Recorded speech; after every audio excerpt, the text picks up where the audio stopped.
몇 달 전 아버지를 하늘로 보내드린 후 저는 미처 알지 못했던 수많은 일들에 당황했습니다. 장례를 치르는 것만으로도 온 마음이 아픈데 그 와중에 해야 할 각종 절차들이 산더미처럼 쌓여 있었습니다. 은행 계좌는 동결되고 각종 서류들은 어디서부터 어떻게 처리해야 하는지 막막했으며 시간이 정해진 절차들을 놓치면 큰 손해를 볼 수도 있다는 것을 뒤늦게 알게 되었습니다. 그때 깨달았습니다. 사랑하는 가족을 떠나보내는 슬픔 속에서도 우리는 현실적인 일들을 처리해야 한다는 것을 말입니다. 오늘 여러분과 나누고 싶은 이야기는 바로 이것입니다. 가족의 임종 이후 반드시 챙겨야 할 중요한 절차들에 대한 실용적인 안내이자 미리 준비함으로써 가족들이 어려움을 겪지 않도록 도와주는 따뜻한 배려의 지혜입니다. 가족을 잃은 슬픔은 이루 말할 수 없습니다. 하지만 현실은 우리에게 잠시 멈춰 있을 시간을 주지 않습니다. 임종 직후부터 시작되는 여러 절차들을 제때 처리하지 않으면 나중에 더 큰 어려움에 직면할 수 있습니다. 이런 일들을 미리 알고 준비하는 것은 고인에 대한 마지막 외의이자 남은 가족들에 대한 사랑의 표현입니다. 가장 먼저 해야 할 일은 사망신고입니다. 사망 사실을 안 날부터 한 달 이내에 반드시 해야 하는 법정 의무사항입니다. 의료기관에서 발급받은 사망진단서를 가지고 시청이나 구청, 동사무소에 가서 신고하면 됩니다. 이 신고를 하지 않으면 다른 모든 절차가 진행될 수 없으므로 가장 우선적으로 처리해야 합니다. 다음으로 중요한 것은 금융기관 관련 업무입니다. 고인의 사망 소식이 금융기관에 전달되면 계좌가 즉시 동결됩니다. 이때 당황하지 마시고 차근차근 절차를 밟아야 합니다. 먼저 고인 명의의 모든 계좌와 대출, 신용카드, 보험 등을 파악해야 합니다. 평소 고인이 어떤 금융기관을 이용했는지 미리 알아두면 이런 상황에서 큰 도움이 됩니다. 상속 관련 서류 준비도 서둘러야 합니다. 상속폭이나 한정 승인을 원한다면 상속 개시일로부터 석 달 이내에 법원에 신청해야 합니다.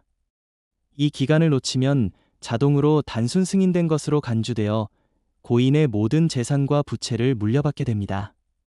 특히 부채가 재산보다 많은 경우에는 반드시 상속포기 절차를 밟아야 합니다. 보험금 청구도 중요한 절차 중 하나입니다.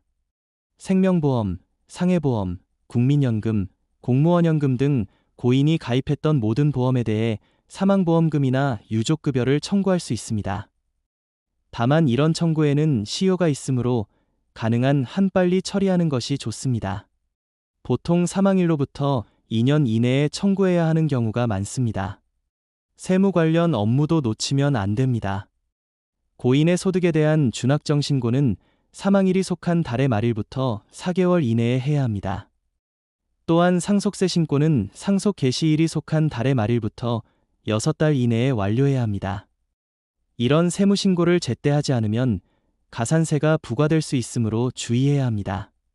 부동산 관련 절차도 복잡합니다.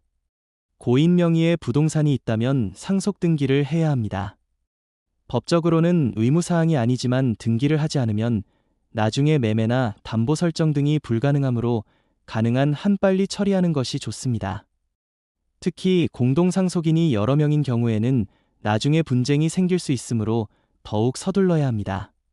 통신 관련 서비스들도 정리해야 합니다. 휴대폰, 인터넷, 케이블 TV 등은 사망 신고를 하고 해지 절차를 밟아야 합니다. 그대로 두면 계속 요금이 부과되므로 빠른 처리가 필요합니다.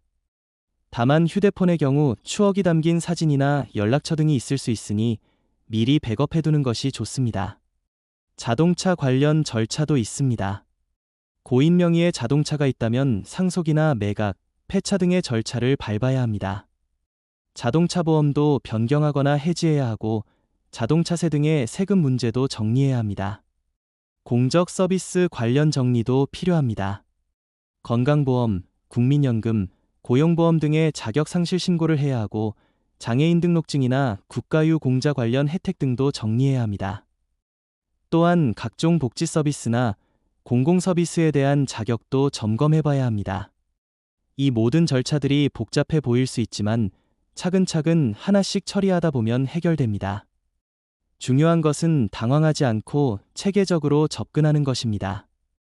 필요하다면 전문가의 도움을 받는 것도 좋은 방법입니다. 변호사나 세무사, 행정사 등의 도움을 받으면 더 수월하게 처리할 수 있습니다. 미리 준비하는 것의 중요성도 강조하고 싶습니다. 평소에 가족들과 이런 일들에 대해 이야기해두고 중요한 서류들을 정리해두는 것이 나중에 큰 도움이 됩니다. 통장, 인감증명서, 보험증권, 부동산 등기부등본 등을 한 곳에 모아두고 가족들이 그 위치를 알 수 있게 해두는 것이 좋습니다. 또한 생전에 유언장을 작성해두는 것도 가족들에게 큰 도움이 됩니다. 유언장이 있으면 상속 절차가 훨씬 간단해지고 가족 간의 분쟁도 예방할 수 있습니다. 공증을 받은 유언장이면 더욱 확실합니다. 디지털 유산에 대한 준비도 요즘은 중요해졌습니다. 각종 온라인 계정의 비밀번호나 디지털 자산에 대한 정보도 정리해 두어야 합니다. 온라인 은행, 증권 계좌, 암호화폐 등은 비밀번호를 모르면 접근이 불가능할 수 있습니다. 무엇보다 중요한 것은 이런 현실적인 문제들을 처리하면서도 슬픔을 충분히 표현하고 애도하는 시간을 갖는 것입니다. 절차 처리에만 매몰되어 정작 슬픔을 제대로 처리하지 못하면 나중에 더 큰 고통이 될 수 있습니다. 가족들과 함께 고인을 그리워하고 추억을 나누는 시간도 반드시 가져야 합니다. 또한 이런 과정에서 가족들이 서로 도와가며 더 끈끈해질 수 있습니다. 어려운 시기를 함께 헤쳐나가면서 가족의 소중함을 다시 한번 느끼게 되고 서로에 대한 고마움도 더 깊어집니다. 고인이 남긴 마지막 선물이라고 생각할 수도 있습니다. 평소에 이런 내용들을 가족들과 공유해두는 것도 좋습니다. 갑작스러운 상황에서 당황하지 않도록 미리 알아두고 준비해두면 실제 상황에서 훨씬 침착하게 대처할 수 있습니다. 이런 준비가 바로 가족에 대한 진정한 사랑의 표현입니다. 죽음은 누구에게나 찾아오는 자연스러운 현상입니다. 우리가 할 수 있는 것은 그 순간을 위해 미리 준비하고 실제 상황에서 현명하게 대처하는 것입니다. 이런 준비와 지식이 있다면 사랑하는 가족을 더 평안하게 보낼 수 있고 남은 가족들도 어려움을 최소화할 수 있습니다. 오늘 이 정보가 여러분과 가족들에게 도움이 되기를 바라며 유용하셨다면 구독과 좋아요로 응원해 주시고 경험이나 추가 정보가 있으시면 댓글로 나눠주시기 바랍니다.